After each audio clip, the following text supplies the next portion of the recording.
Hi, everyone. Welcome back. I'm T. And I'm Nessa. Welcome back to another episode of Casual Fangirls. Today, we are talking about Hawkeye, the latest Disney Plus episode in the MCU. But before we get started with that, Nessa, you know what to do. So, of course, we have to give you guys our spoiler alert. So, if you guys did not see Avengers, if you guys did not see Endgame, and pretty much like we're going to be talking about the broader MCU at large. So, you are fairly warned. We are going into Hawkeye. And if you haven't seen these episodes, go watch the episodes and come back. Unless you just like hearing us talk about it without watching the episodes, which is cool too. So we're gonna do actually the first three episodes. So we're gonna have T start with the recap of episode one.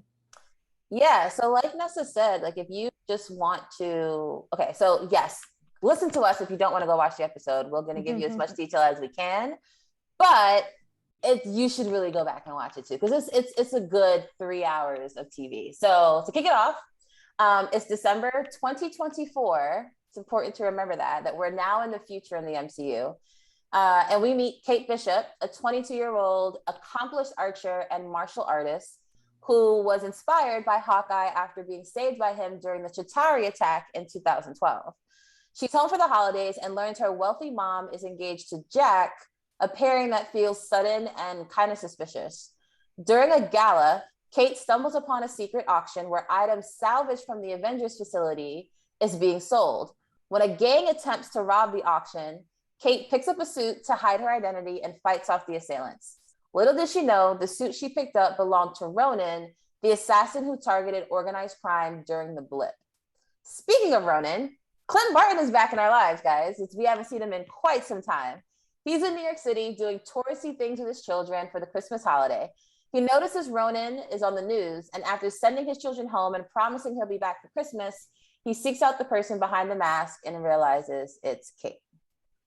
Yeah, so then we pick up in episode two where Clint begins trying to piece together why and how Kate gets this Ronin suit. But it turns out others are wondering the same thing. Kate's apartment is attacked and they go into hiding while Clint constructs a plan to separate Kate's name from the suit. The episode shows all the twists and turns Clint has to go through to actually get his hands on the suit and keep Kate from doing anything rash and balance being a family man. The episode ends with Kate botching her attempt to save Clint, who didn't even want to be saved in the first place. Right. Episode 3 picks up right where episode 2 left off. After we go through another backstory. So we watch Maya, aka Echo, a hearing impaired woman who grew up in a family deep in organized crime, grow up to be a fierce fighter despite her differing ability, and watch as Ronan attacks and kills her dad. She's the one who put the hit out on whoever is in the Ronin suit, and it's her and her henchmen Clint and Kate have to escape from. We end with Jack catching Clint in the Bishop household. Dun dun dun. So, Nessa, how do you feel about the show so far? I actually really like it. It's good TV. The MCU has done it again. They've made me care about a character that I didn't think I could actually really care about or felt like I should care about. Who are you talking about in that particular sense? Be more specific. Hawkeye. Okay. Come on. I mean, come on. Like, you know. Right. And yeah, I think they had, but I think they knew that they had a lot of work to do to make us care about Hawkeye. Because I mean, let's be honest, he probably is the least favorite Avenger to most people, anyways. So taking him as a character and building this whole show around him, but having it be so entertaining and so funny and so ground level, like I'm into it. I'm into it. How about you? So I also like the show. And again, I think that the MCU has done it again is really apt for this particular show for the reason that you just mentioned. People don't really care about Clint Barton / Hawkeye when it comes to him compared to the other Avengers. But what this show does really nicely is that it actually just attacks that perception directly. So right. In the dialogue, we hear Kate Bishop and even just some other things happen where it's just like, people don't know who you are. And he's just like, yeah, I like it that way. And it's like, but people should know who you are, right? Like, so why don't we do something to, you know, you have a branding problem is what Kate says to him. Right. So I part of the entertainment for me in the show is the MCU being kind of meta is saying, we know y'all don't care about Hawkeye. We're going to just attack that directly, like in the show itself. So I really appreciate that, you know, like at the MCU, in my opinion, is not trying to like act like we don't know what's going on. Like, right. I'm an intelligent viewer. So if you didn't attack this head on, I'd be like, why are you trying to make me care about somebody I don't care about? So I appreciate that they know their audience enough to be able to piece all of that together. Exactly. And it was so funny when they were walking down the street and there was those like Avenger characters or whatever, actors and stuff, and then she was like, oh, there goes you, and he was like, no, that's Katniss Everdeen. I was like, oh shoot.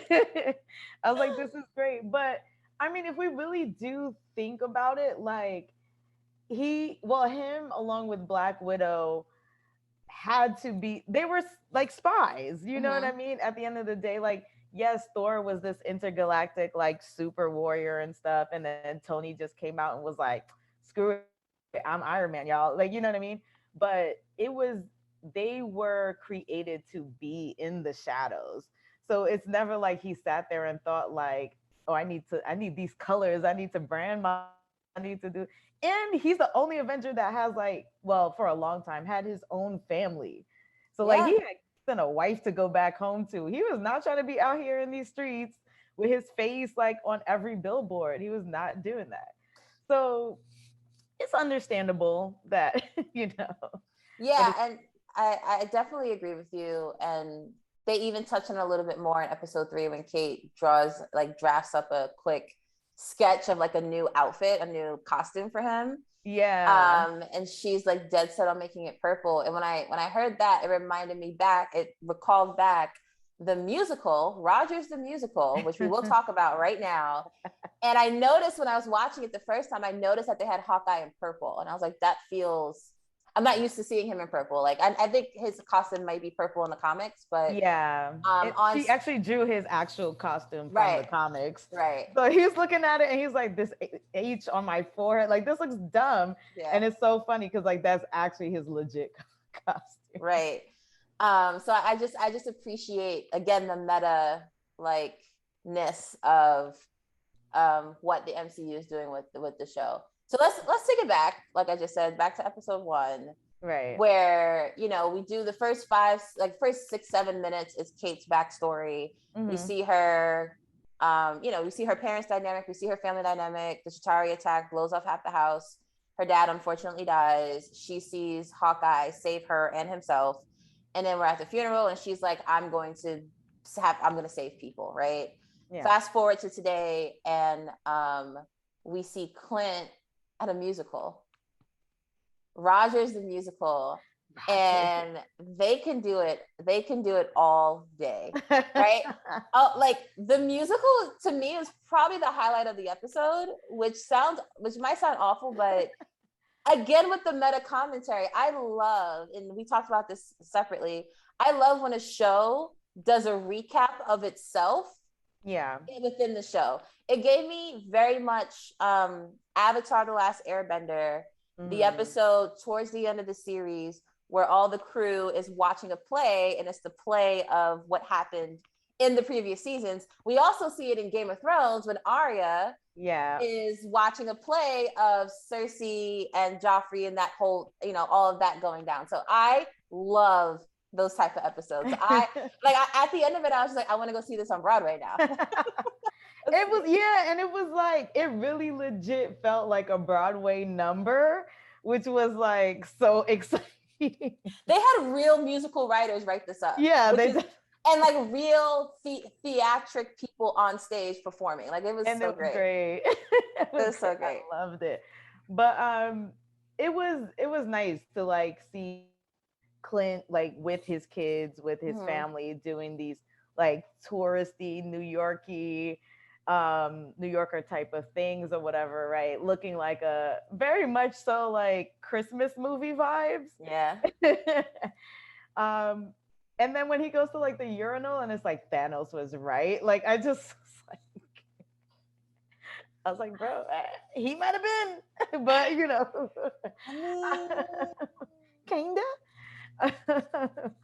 you know, you kind of got to separate the theory from the execution, maybe. Like, Right. maybe in theory there was something behind Thanos was saying, but should he have just killed half the universe? I don't know. Maybe not. Okay. But yeah, it was interesting to kind of see Clint also deal with. It's so weird because it's like he's famous but still very obscure at the same time. So it's like nobody could really put their finger on like, oh, there's Hawkeye, but then like he does have those moments where people recognize him and notice him, and it's like clearly awkward and weird from him.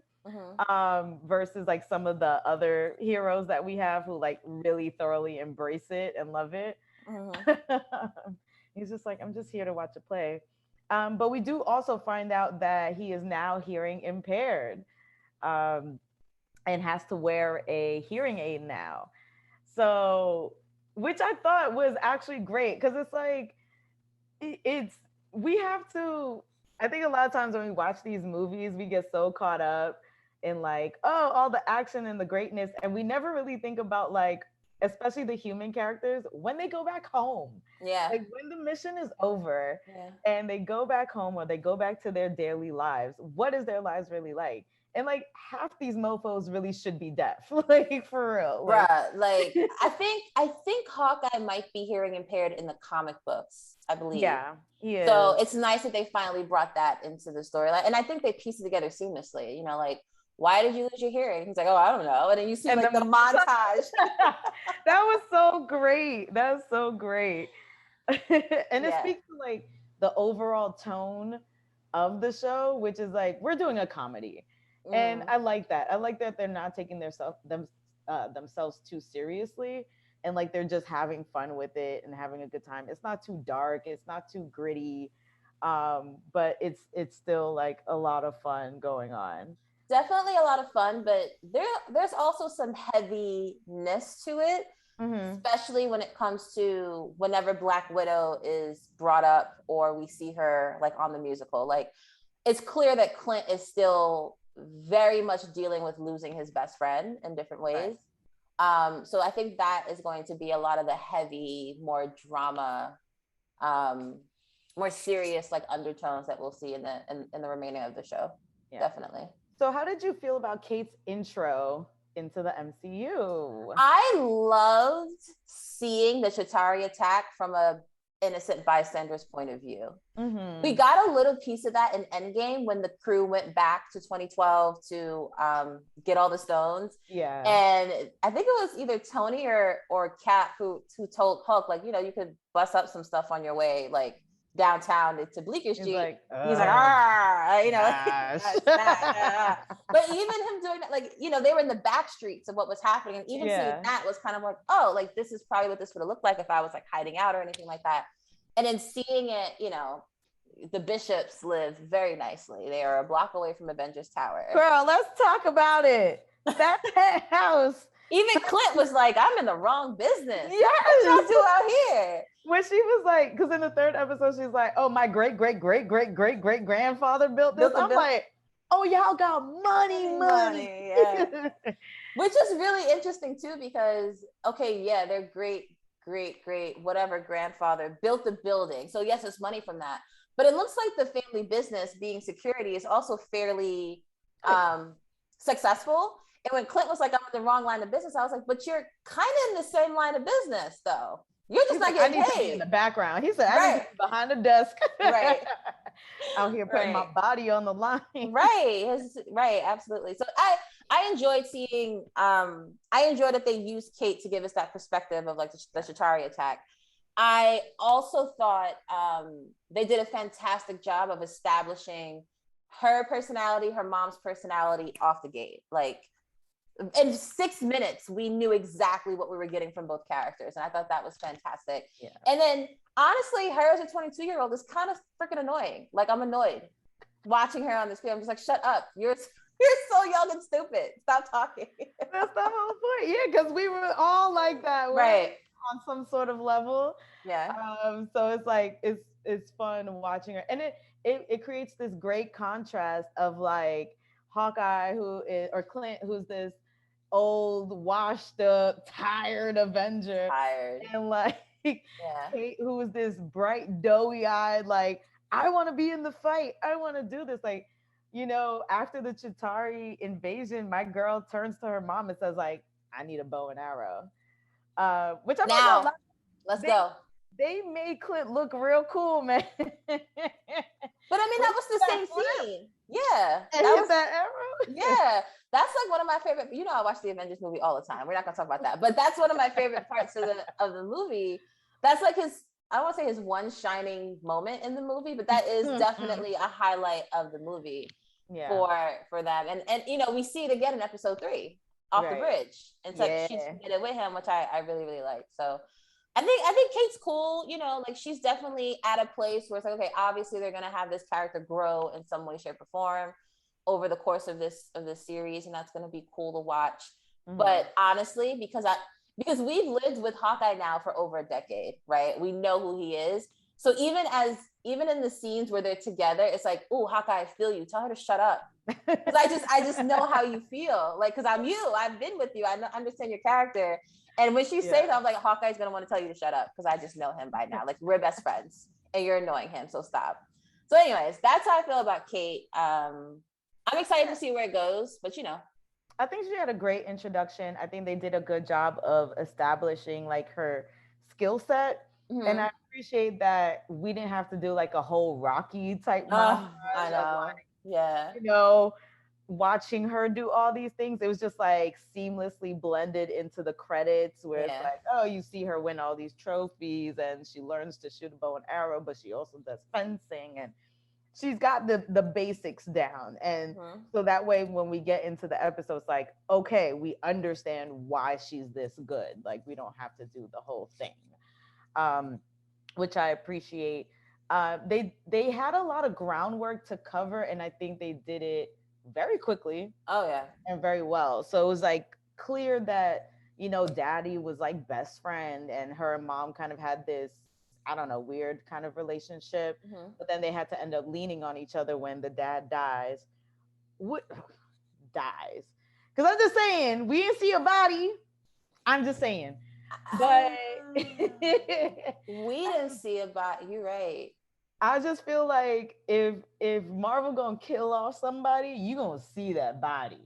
Except we were at the funeral, and you kind of assume that there's a body in the casket about to go into the ground. You could assume, or they could have just put a casket in the ground and been like, we couldn't find his body, but we still want to have like a funeral. Yo, what if he like faked his death so they can get insurance money to save the penthouse? It wouldn't be a Mama. So we were gonna get there, but let's just do it now. Mama's on some shit, okay? Mama got some. Mama's hiding something. Right. I think we also have to establish that they were having money problems. Right. That's what I was saying. Yeah. They were, because we opened with them arguing about money. We're gonna have to sell the penthouse, and he's like, "Oh no, we're not," and like whatever.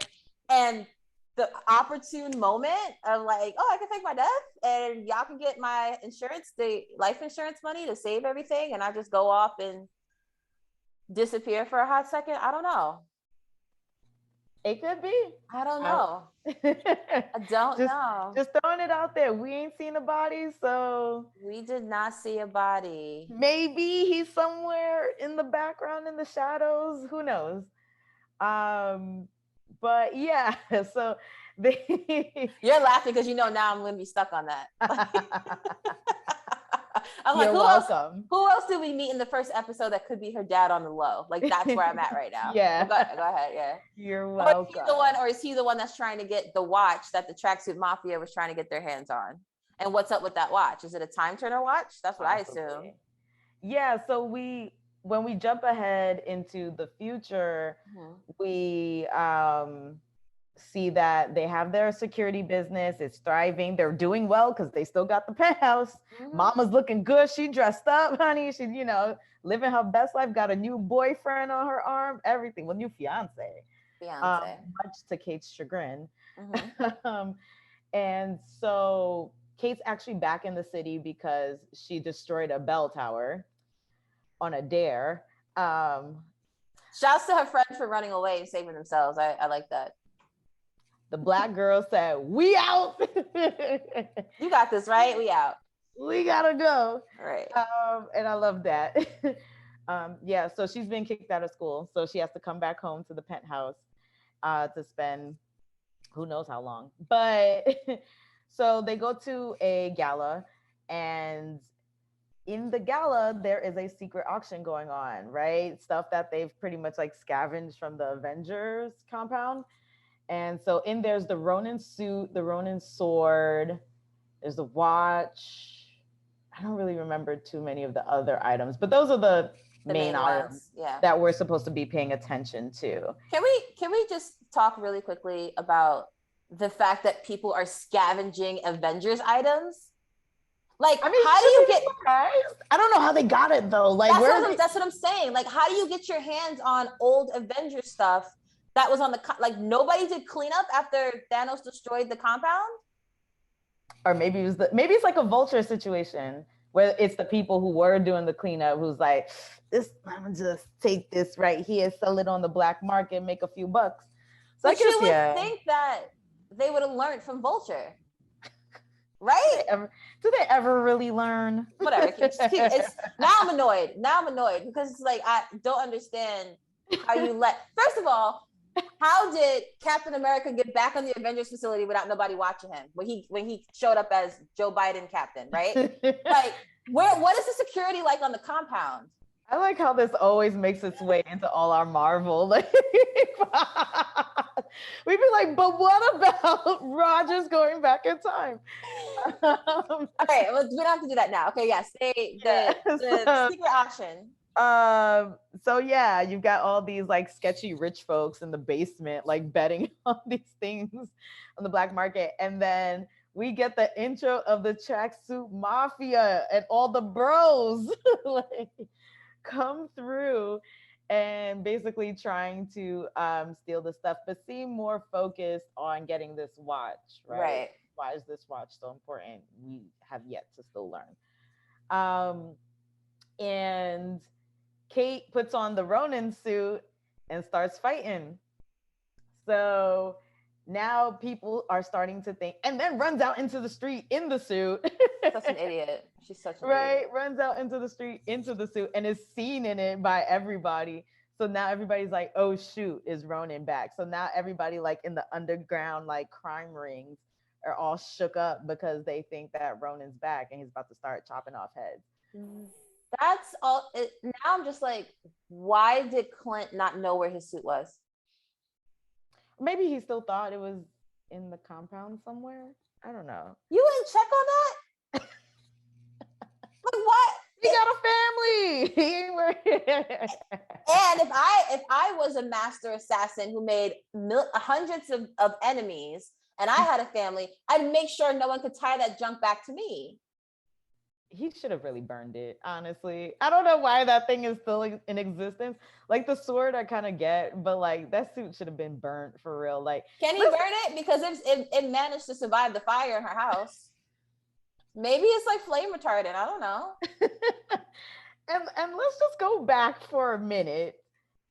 Clint was a whole ass murderer. Talk on it, please. Clint was a whole ass murderer during the entire blip. 5 years.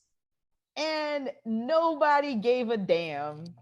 Nobody cared. Nobody in the Avengers was like, yo, we got to have a team meeting, my friend. No, Rhodey did do it. Rhodey was just like, yeah, when they were doing their team meeting, like on the, you know what I'm saying? What were the these little screen thing? Yep, that. FaceTime type thing. They were FaceTiming each other, right? A group FaceTime, right? When they were doing that, Rhodey basically let everybody else leave and was like, yo, Natasha, I got another report of X, Y, and Z down in Mexico. Why do I know this? I don't know if I remember this.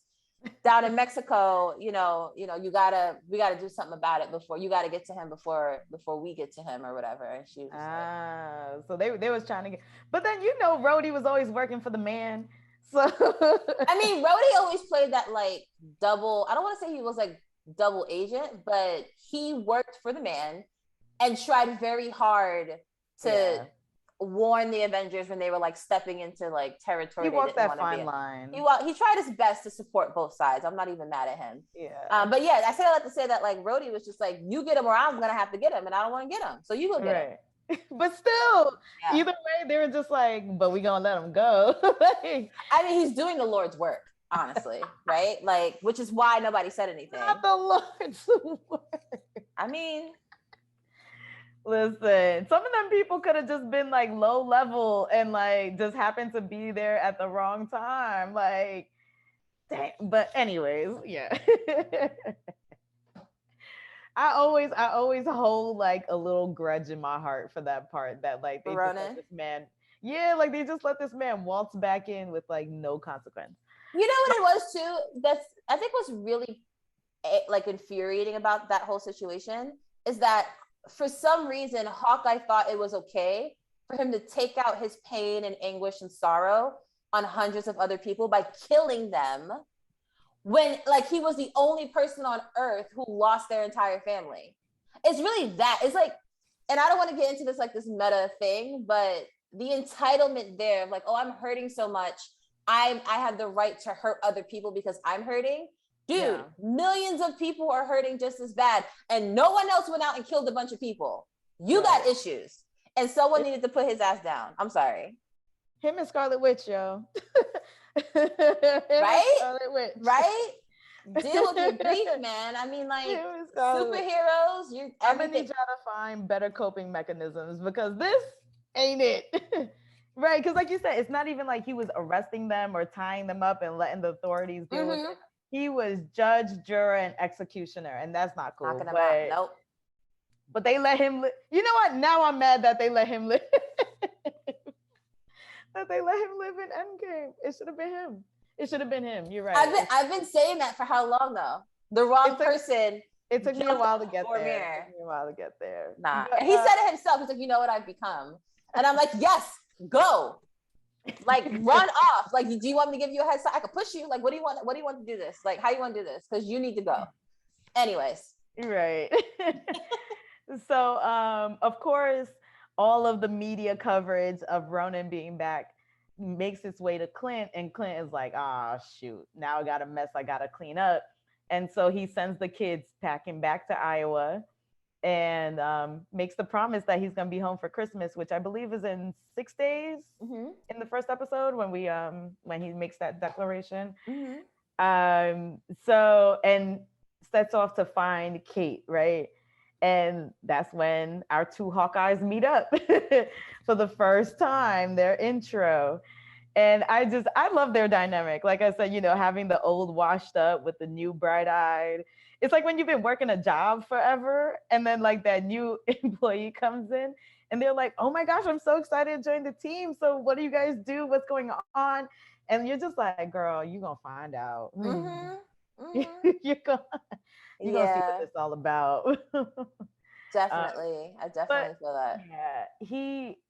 But it's also, I think, him trying to, and he says this throughout the episodes, it's like, it's not all it's cracked up to be. Like, sure, saving people is great, but we see it in after their first fight, like they got to go to the drugstore and she's all excited. My man's picking up Neosporin and alcohol and cotton balls and all these and Band-Aids and stuff like that. And it's just like, she thought it was going to be so much more exciting or whatever. And it's like, you got to put yourself back together. Like, I'm not Thor. I don't just, take a punch and keep going. I don't got super soldier serum or anything like that. So he has to really piece himself back together. So he really puts his body and his family on the line. So he's like trying to tell her, like, I don't know if you really want this life. You got to understand what the sacrifices are.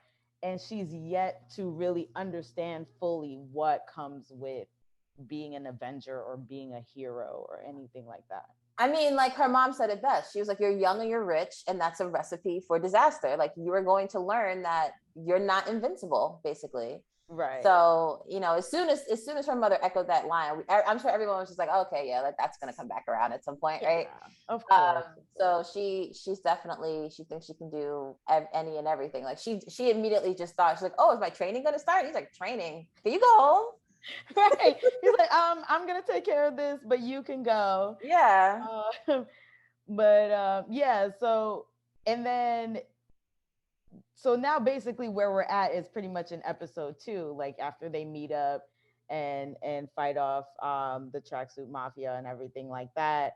And her home is attacked.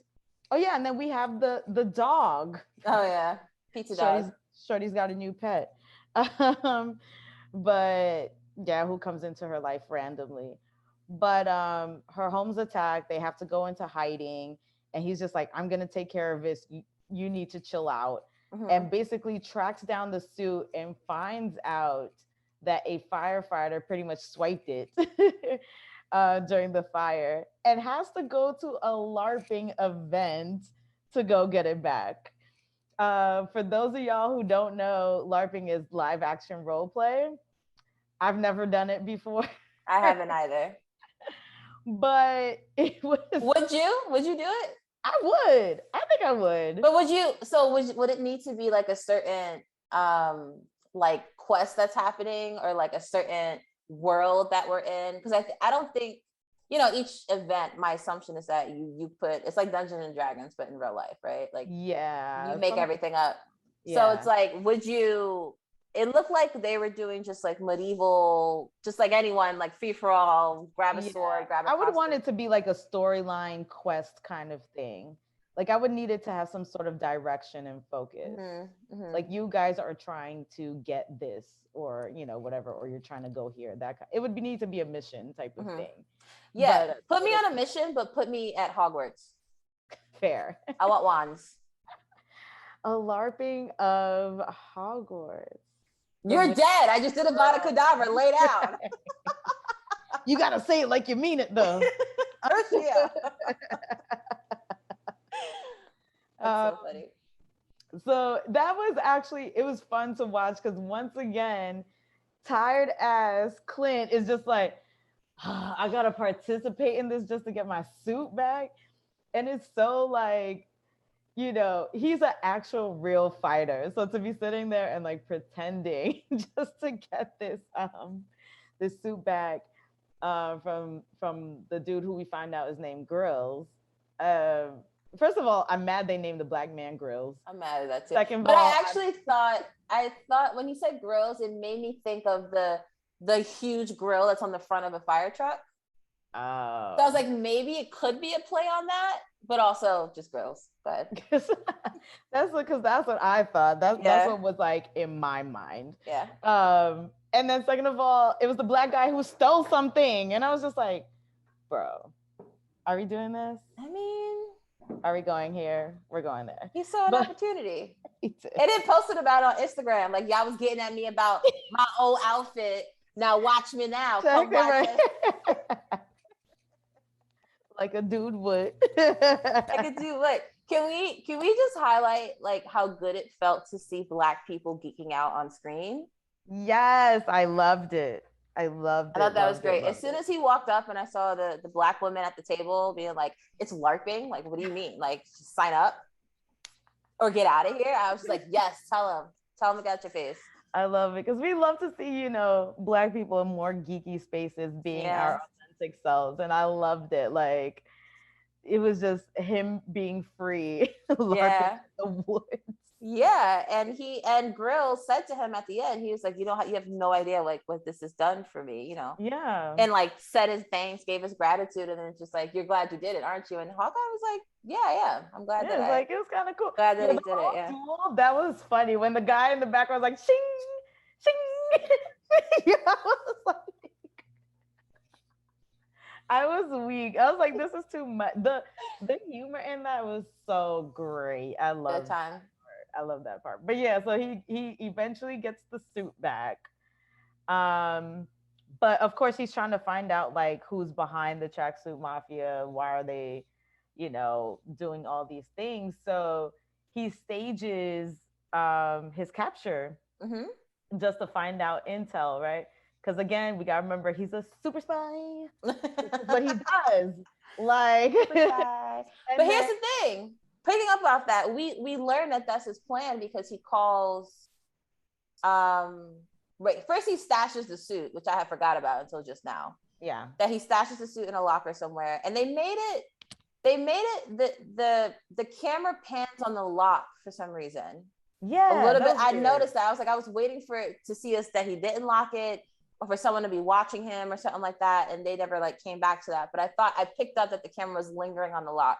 So while he's putting it in the locker, putting the suit in the locker, he's on the phone with his wife, and she's just like, "Well, what are you going to do? Like, what's the plan?" And he's like, I forgot the terminology he used, but like catch and release or something along those lines. Mm-hmm. And she's like, "Oh, one of Natasha's old tricks." And he was like, "Yeah." And then in that moment, I was like, "Wait, how much does Mrs. Barton know about the spy/assassin lifestyle?" I think she knows everything. I think he tells her everything. Does he tell her everything, or did she also have a previous life in the industry? And she retired to have them babies? And she retired to have them babies. That's a theory I'm going with. Ooh. Me likey. Because she's obviously an attentive wife, and he tells her everything. That's obvious. But there was something about, I don't know, just the way, or maybe just the way my brain was perceiving it, where I was just like, wait, did she used to do this too? I'm not mad at it. I'm not mad at it either. I wouldn't be surprised if we got a reveal at some point when she's just like, "I gotta go save your dad." And it's like, yes, let's see it. Like, like that could be pretty dope. That'd be fun. Yeah. The other thing I want to say real quick too is that Nathaniel Pietro is big. Oh yeah. We knew that dude when he was in the belly. Like, look at how long it's all been. grown up. He's all grown up and like learning how to sign language and stuff, which is great. But yeah, go ahead. All grown up. He's all grown up. So he finally gets captured. I mean, which obviously wasn't hard. Right. But then Kate comes to the rescue, child, and in all hilariousness comes crashing through the ceiling. Like, "I'm here to save you." And he just like rolls his eyes and is just like, "Oh my God." And then they tie them to those little, what is it? Those electronic like horsey rides? Quarter rides, yeah. So like in the beginning of the third episode, they're literally just like on these tiny horsey rides, going back and forth the whole time. That was so funny. While Kate is giving relationship advice to one of the dudes. That's like, what is happening here? Listen, honestly, if it was me, I'd do the same thing. Like, you bought that gift for you, not her. Why are you angry? Right, exactly. He's like, hold on, let me get a pen. Let me get a pen to write this down. But also, I could picture myself buying cursed child tickets and being like, "We're gonna go together. Oh my God. Merry Christmas. Happy birthday." I mean, did I not do that to you? But I love it too. So, but I definitely swindled Russell and Lawrence into going. I was like, "Hey guys, we're gonna go do this. Y'all want to go, right?" And they, like, Russell's like, "Yeah, I want to see it." And Lawrence is like, "I'll go." I was like, "We going? We going?" Lawrence definitely fell asleep. He didn't care. Oh, I was like, "We going?" Yeah, I was like, "We going though. Somebody coming with me. We going, and we gonna go again." And you guys will hear about our experience when we go in April. Yes, exciting time. So eventually and with the third episode, we also get the introduction of Maya Lopez, aka Echo. And it's like, once again, within 5 minutes, we get a full backstory. They're so good at that. They are really, they are really good at it. And I felt like they did it in a way that really actually made you care and sympathize with who is supposed to be the villain of the show, right? Or of the story so far, anyways. And then you kind of sit back and you're like, but is she really the villain though? And I love when they do that with villains, when it's like, are they really wrong? I love a villain with a point. I say this in almost every one of our episodes, Nessa. I love a villain with a point. Yeah. And she's giving me, who is banging? She's giving me what's Zemo vibes. As in, like, you killed my family, and now it's time for me to take you down. I gotta come back for Yep. you. Yeah. Right. You know what it is? A villain that's avenging makes sense to us because we're used to the Avengers, right? So a villain that's avenging, in my opinion, almost always has a point. Right. Their methods, again, are like, is this the right method for you to get your point across? But I totally agree. Like, it's super, super, super effective to watch that little girl be in a world where she has to adapt. They're not adapting for her. I loved how they like showed you she was hearing impaired without telling you, because like she was only picking up on certain words, and like they made it a point to like show when the teacher was like looking at her, she could read her lips. Yeah. Like that all was, it took me a minute to pick up on it. Honestly, I was like, what is happening here? Is she just like zoning out because she's not paying attention? And then I was like, oh no, she just can't hear. Yeah. That was great how she was like picking up on watching people's as they were fighting and picking up on their skills and like one-upping them. Like all of that was fantastic. And then on top of that, they very successfully established the relationship between her and her dad, to like really give us the energy and like the motivation as to why she would go through any means necessary to avenge this man's death. Right. Because clearly he was supportive. He was a very loving father. They also established that they had money issues. So which explains why he becomes entangled with the tracksuit mafia. Mm-hmm. He couldn't afford to send her to school, you know, with other deaf children. So that forced her, like you said, to adapt to the world around her.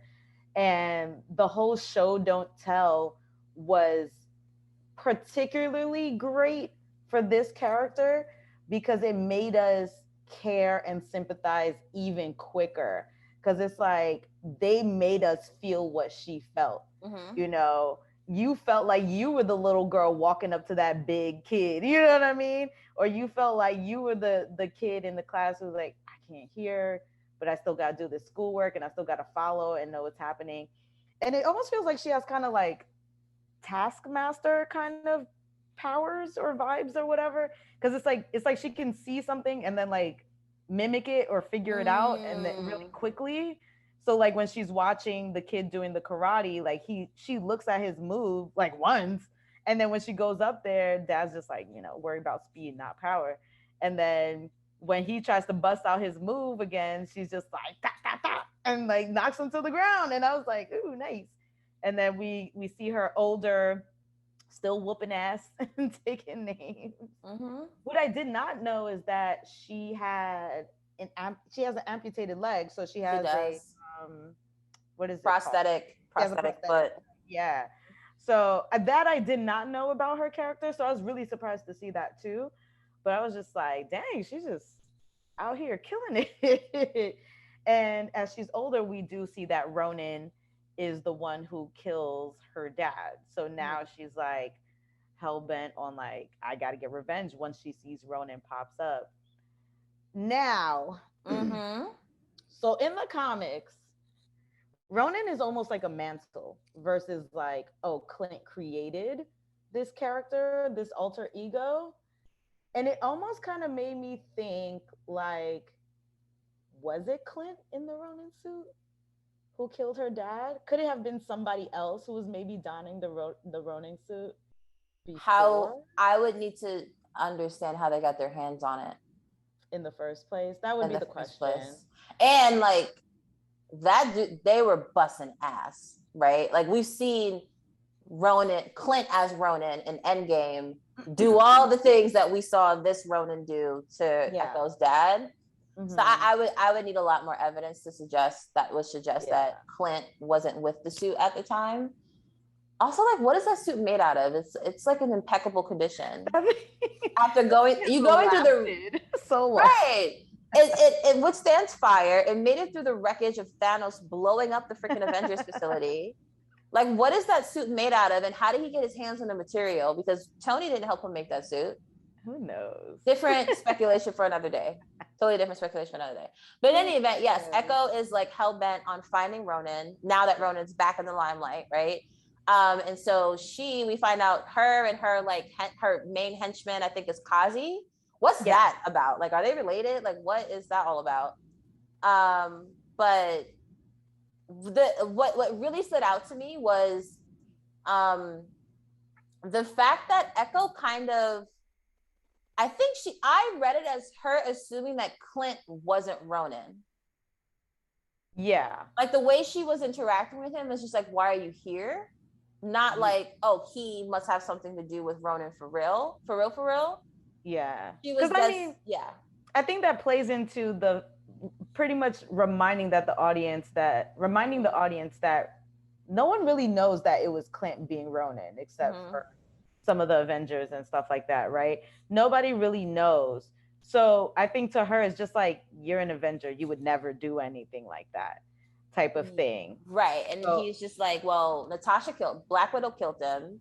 And I know because I was there, which is a nice play on words for the audience, because she technically did like bring Clint back and like retire Ronan or whatever. And that's a great, metaphor for her. But even after he said that, Echo was like, I don't believe you.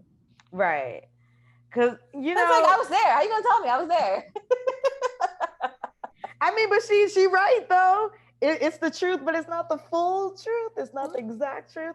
So, I mean, she's right. And I wouldn't be surprised if they did it as some type of thing of like, oh, she could probably hear the change of his heartbeat because he's lying or some crap like that or whatever. But I wouldn't be surprised if they explain something like that in the future. She's not Toph, right? She's not Toph from Avatar: The Last Airbender. She might as well be. I mean, it's echoes of Toph, but it's not Toph. Okay, so but I hear you. I mean, if they did that, it's whatever. I would be a little annoyed if they did that. But yeah, but I mean, I think she could just overall tell that he knows more than he's leading on, and but yeah, she's not believing that it's him because it's like, you're an Avenger, like you wouldn't do these kinds of things. So eventually, Clint ends up escaping because this is what he does, which is, you know what, honestly, which is a great reminder, because I think a lot of times he does get lost in the sauce when he's with all of the Avengers. He can hold his own. He can hold his own. But your eyes aren't naturally drawn to him when everybody is fighting. So it was nice to have those individualized moments with Clint to really see like how he could throw down for real. So, and also what I loved about that too, and even throughout that whole scene. So basically, he escapes. They all get into a fight. Kate is sitting there like, wait, how'd you do that? Like, show me how to do that. I'm trying to get out too. And they all end up fighting the I was going to say track star mafia. That is not what they are. The tracksuit mafia. They're a track star. Nope. Tracksuit mafia. The tracksuit mafia. They escape, go on a car chase. Kate, his hearing aid gets knocked out and destroyed by Echo. She was like, you're relying on technology too much. Welcome to my world kind of thing, right? Let's see what's up. They escape, go on a car chase, let loose a bunch of trick arrows, which we'll get into, and then basically make their escape. So what I loved about that whole run was that without it being such like a chore to watch, he's teaching Kate how to be a hero. He's like, look, you got all this self-confidence in you. I need you to bring it out right now. So when I give the go, you gotta go full speed. Let's do it. And like, because she can fight, she has all the basics, right? But she doesn't know how to actually like be in a street fight. She doesn't know how to be in a brawl. Right. She doesn't know how to avenge. Right. So this again, and I'm gonna always do this, shades of Jon Snow from Game of Thrones learning like fighting the wildlings for the first time and learning about like, or it wasn't the wildlings, it was when they went to Craster's Keep to kill all the mutineers. Spoiler alert for anyone who hasn't watched Game of Thrones, whatever. And it was at that point in time when he was fighting Carl, who was the main mutineer, where he realized like, yo, if I'm fighting, I can't do all the traditional moves because you got to fight dirty. It's either you or them. You're going to die if you don't find a way to be some level of ingenuity and be innovative. You are going to die. It's you or them. And so I totally agree with you that like in this run, we see that of course Kate can hold her own, but what she's learning is like how to be innovative, use the things around you, use the people around you, and just like stay trying to solve the problem at hand instead of just like freezing up like this is above and beyond what I've learned. Right, exactly. She has to learn all that improv and how to really use the skills that she does have. So I love that whole like it's a whole trainee moment with it not being like a Rocky montage, training type montage. You know what I mean? So I actually really, really love that. And obviously she picks it up super quick. And we get to see all these fun trick arrows come out. And that pin particle arrow. Yo, that had yo. I legit stopped and rewound that part because I was like, nah, what just I was like, wait, what just happened? I was like, did my eyes miss something? I had to rewind that part. And I was like, oh, that was good. That was dope. That was super dope. And I have so many questions. So the other trick arrows were like, okay, like the purple stuff was like, whatever, I guess. And then there was just like suction cup arrows. She's like, what is this for? And she's like, at the end, she's like, oh no, I get what this is for. Like you need, if you need to escape and whatever. And then the pin one, when the camera zooms in on the arrow, you see the Pym logo there. I was like, how long has he had that? Where did he get it? When did he get it? Who gave it to him? Like, what is happening? Is like really I'm here and I'm just like, is Hank now supporting the technology because Tony's gone for the former Avengers? Like, is this like an ongoing? Remember, we're in 2024, so I mean, this is what. That's a good question. This is what, a year, maybe a year and a half after everybody was brought back. So did he just have this for a year, or is this new? Like, who is your supply? Who is your connect? Where are you getting from? It's like that's where my brain went. Like, what does this mean for all the relationships of the people and the characters that we know?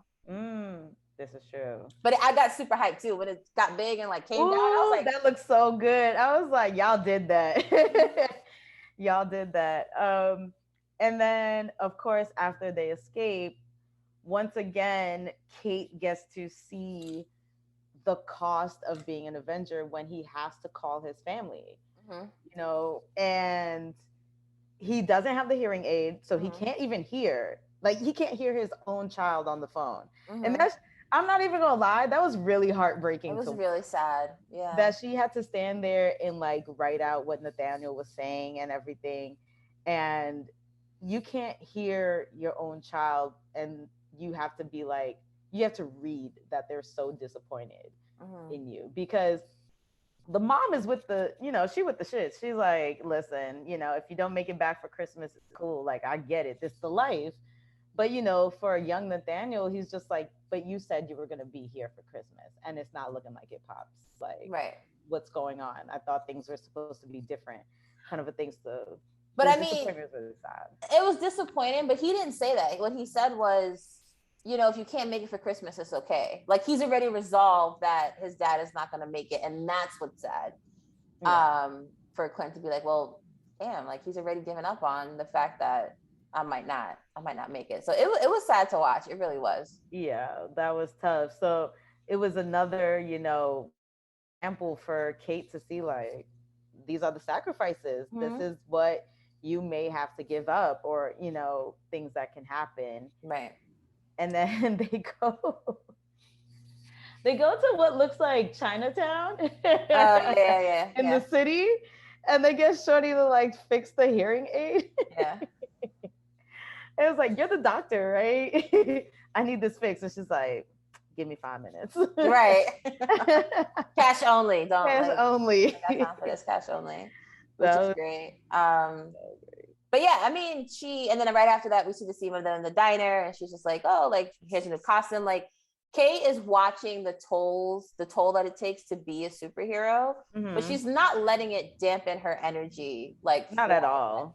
She's still so enthusiastic. Right. She's super enthusiastic. So they're in the diner and then they are like chopping it up, basically talking about the costume or whatever.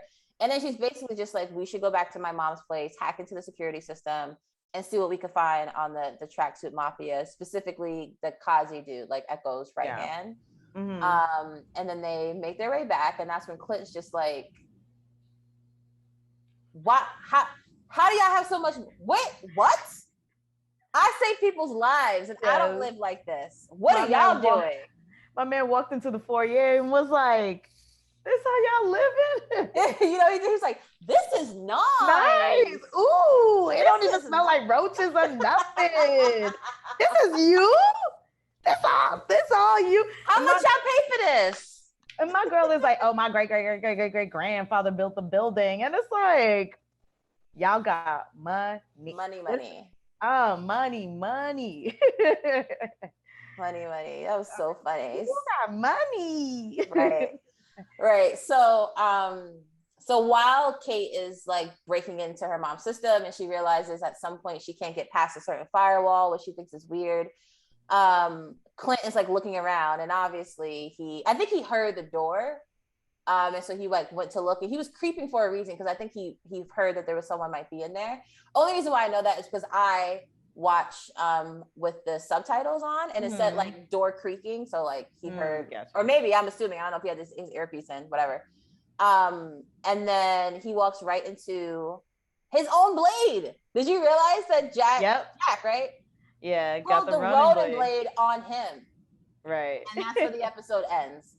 So on a cliffhanger for real. So I mean, it's episode 4 out of 6. So I feel like I'm kind of just like, what could they have for us that lasts? Like, how does this situation resolve itself with there still being so much TV left to watch? Right. So I mean, but the first 2 episodes were pretty much let's establish these characters and their relationships. And then the third is when we finally get to pick up speed. So I think the next 3 are going to just be full speed ahead. Right. I feel like we're going to learn more about the mom, because I felt like they kept making it a point for us to know that the mom didn't grow up in privilege. So I'm curious to see if they're going to give a little bit of her backstory as to like how she even got to this position. How you land this man? Where you was hanging out at? Where you met this man at? You know, how you moved up to the east side in the penthouse. She got her piece of the pie in the sky. I need to know, because I may need some tips. But you know, I think we're gonna find out more about that. Obviously, Jack is on his shady stuff. So what is he up to? What kind of role is he really going to play in the show? Are him and the mom scheming together? Do they have separate schemes that neither of them know about? Like, you know, I think the mom has secrets that may or may not be catching up with her. I think Jack obviously has some secrets that involve him playing the mom, I think. I'm actually really, really interested in the fact that Jack's uncle died. Like, what did he know or do that would cause him Armand, yes, Armand. Like why? Like, yes, Jack has a lot to gain from Armand's death. I believe, just because of maybe like the wealth secession and whatever. Maybe he got a piece of it. But he was also about to marry into a really rich family. He didn't need to kill his uncle in order to be rich. And Armand was a hater, yo. How you talking to the woman's daughter and like she's like, oh well, it looks like Jack married up, like, you know, he picked a good one. And Armand's like, but did he? Right. I was like, ew. He's like, oh, I tried to talk him out of marrying your mom. Who do you think you're talking to? Why are you so would you bold? say that to me? Why? You think I'm not going to punch you in the face for talking about my mom like that? Like, who do you think you are? That was wild. Armand 1, 2, 3, 4, 7, 15. You could all get it. Like, you're not saying that about my mother to my face. Right. And then clearly Armand and the mom had words, sort of dealings going on. Yeah, because he was really upset with her, and so we don't know really what the mom is up to behind the scenes. So that'll be interesting to watch unfold. Kazi, I think, has a really big part to play. I mean, otherwise, why would they really make him stand out like that? It looked like him and Kate not had a spark, but like there was some sort of, I don't know. I hear what you're saying. It felt to me like he might be like, wait, she's Ronan? That don't make no sense. Like, it looks like he's almost thinking a little bit more logically, like she's super young. Like, in order for her to be the Ronan that killed her dad, she would have had to been like, what, 16 years old? Yeah. So, like, can we stop and like think about this? Like, let's think about the logistics of it. So I don't know if it was a spark. I mean, she called him hot, but which I thought was funny. I don't know if it was a spark per se, or just he's just like, wait, like we have other things like uncle to deal with. Like, should we really be doing this right now? So yes, I'm anxious to see how that goes. Yeah. The mysterious uncle, who I believe, if we're talking like hierarchy, is clearly running everything. Oh yeah. And then Maya, then Kazi, pretty much. There's rumblings that he is the famed villain Kingpin. I wouldn't be shocked. I don't know if you're I'm not familiar with the character, but I wouldn't be shocked. That sounds like the name of the person who's the head of a crime organization. So right. Well, he was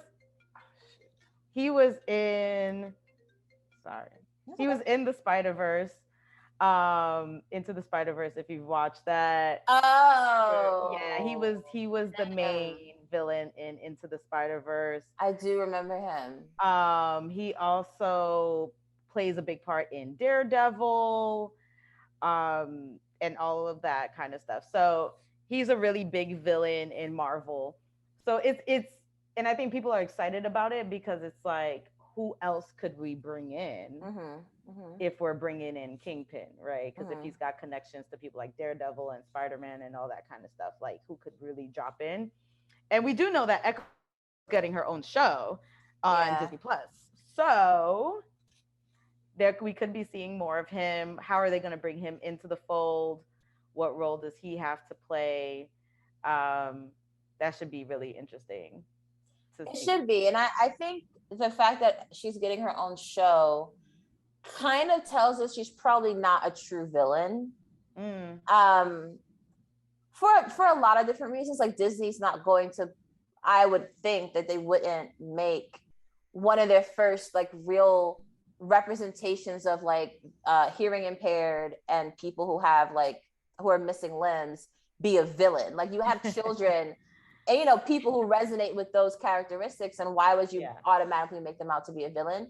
So it kind of tips their hand that Echo is probably at the end of the day not going to be like a villain for real. Right. That she's probably going to be battling her own battles in her own series, maybe with Kingpin, maybe not. But I'm excited to see how all unfolds. So I think to just start wrapping this up, like, so far so good with the Hawkeye episodes 1 through 3. Yeah. And I'm personally like, I do this every episode. We do this. I'm just like, what are the implications for the broader MCU, right? I think this is, Nessa said this to me earlier, that there might not be any like big, bad, bold implications for the MCU. We might be in this very like nice rest period where we're just going to get a snapshot of what's happening with the character that we like and maybe we'll learn to love over the next 3 episodes. And then that's it. But I think above and beyond that, for me personally, when it comes to relationships, I'm super anxious to see how this is going to end because of the after credit scene we got in the Black Widow movie, where Yelena is now pretty much dead set on finding Clint because she believes Clint is responsible for Black Widow's death, which is absolutely like not 100% wrong. Right. my opinion. So Yeah, I think it's that's great what to I'm on. have this self-contained story and moment in the MCU where we've been for so long we've been battling these like huge existential crises like these huge intergalactic crises and stuff like that. Like I think it's great to kind of settle down, be on the ground level for a while, get these new characters along with having, you know, an old familiar face, Clint. And clearly they're going to move Kate on into other things. Yeah. Whether it be they create the Young Avengers, whether they're creating the West Coast Avengers, wherever they're going with it. Um, so it has implications, but it's not like on the grand scheme of like Shang-Chi, where we're opening portals and now we have these 10 rings and all these things and stuff like Yeah. that. So I'm, yeah, I am man, I didn't think I'd be excited for this show, and I really am, and I'm happy. I'm happy that they chose a light, humorous tone. I'm happy that it's a self-contained story. I think it's gonna be good. I I agree. I want to see them stick the landing on this one. I They do too. I do too. I mean, their rate for sticking the landing is like they. I don't know that they've ever not done it. There's definitely certain ways where they probably could have done it better, but yeah. they've never botched the ending like did last season of Game of Thrones. So uh I'm excited for it. Like I'm excited for again more time with these characters that we like and to see how it all ties together. I'd be really anxious to see if episode 5 we see Kingpin or something like that, or something that ties into Spider-Man dropping that same weekend. So that should be really interesting. Interesting. We'll see. Yeah. It would be funny if they like do a quick like little mention of like, hey, you seen that swinging spider boy? Yeah, something like that. Yeah. Like somebody's just talking about it in the background. Yeah. Like yeah. I love when things happen like that because like even though this is self-contained, like let's not pretend like these things aren't happening around us. Like Spider-Man is definitely somewhere running around in the city. Like in New York City, yeah. Yeah, like we can talk about it. It's cool. Yeah. In fact, what? See, now you're about to get me started because, like, why didn't Hawkeye call Spider-Man to help? He don't need Spider-Man for this. Hawkeye done been on a million missions. Like he don't need no help for this. But if he's really trying to get home to his kids, like, call Doctor Strange. There's so many superheroes in New York City. There's so many superheroes in New York City. And I think this is telling of his character. I feel like he very much feels like this is my mess. Oh, it is. You're absolutely right. I have to clean this up myself. I can't bring anybody else into this. You're absolutely right. Yeah. Mm-hmm. Even because I know, even though it would be for him to like call up the gang, like, what y'all doing? But yeah, it's very much this is my problem. I have to, or even to that point, and then we'll get out of here. Like we mentioned earlier, like there are other Avengers who are still alive that know that Clint is Ronin. Yeah. Like Rhodey. Right. Like, why isn't Rhodey calling up Hawkeye, like calling up Clint and be like, yo, you at it again? You can't do this. Like, because Ronin's now on TV. So I don't know. Maybe that'll come in, maybe it won't. But that feels like if that isn't mentioned in some way, that's probably gonna bother me.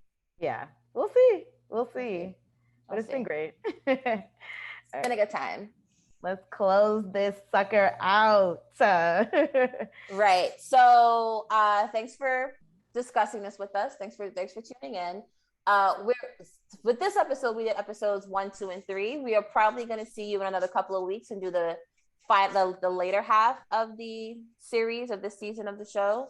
So we'll do 4, 5, and 6 in one after the 6th episode airs. Stay tuned for more casual fangirl things. Like we're gearing up for Spider-Man No Way Home. Woo! We got something special planned for that. If I could just sit down and watch some things. So we're going to do that. We want to do like a year end of the year end kind of like extravaganza, talking about a bunch of stuff. Christmas is one of our favorite holidays, so we might do something related to that. There's Harry Potter stuff happening at the top of the new year. Like there's a lot on the docket that we want to bring to you in the near future. So stay tuned for all of that. Also stay tuned. In the next couple of weeks, we will be officially launching our website. Ooh. Where you can connect with us and subscribe and be connected outside of this particular medium of conversing with each other. There will be things to buy, merch. Are you a casual fangirl yourself, or do you support the casual fangirl in your life? You might be able to show that support with a t-shirt or a hoodie coming up very, very soon. So just be on the lookout for all of those things.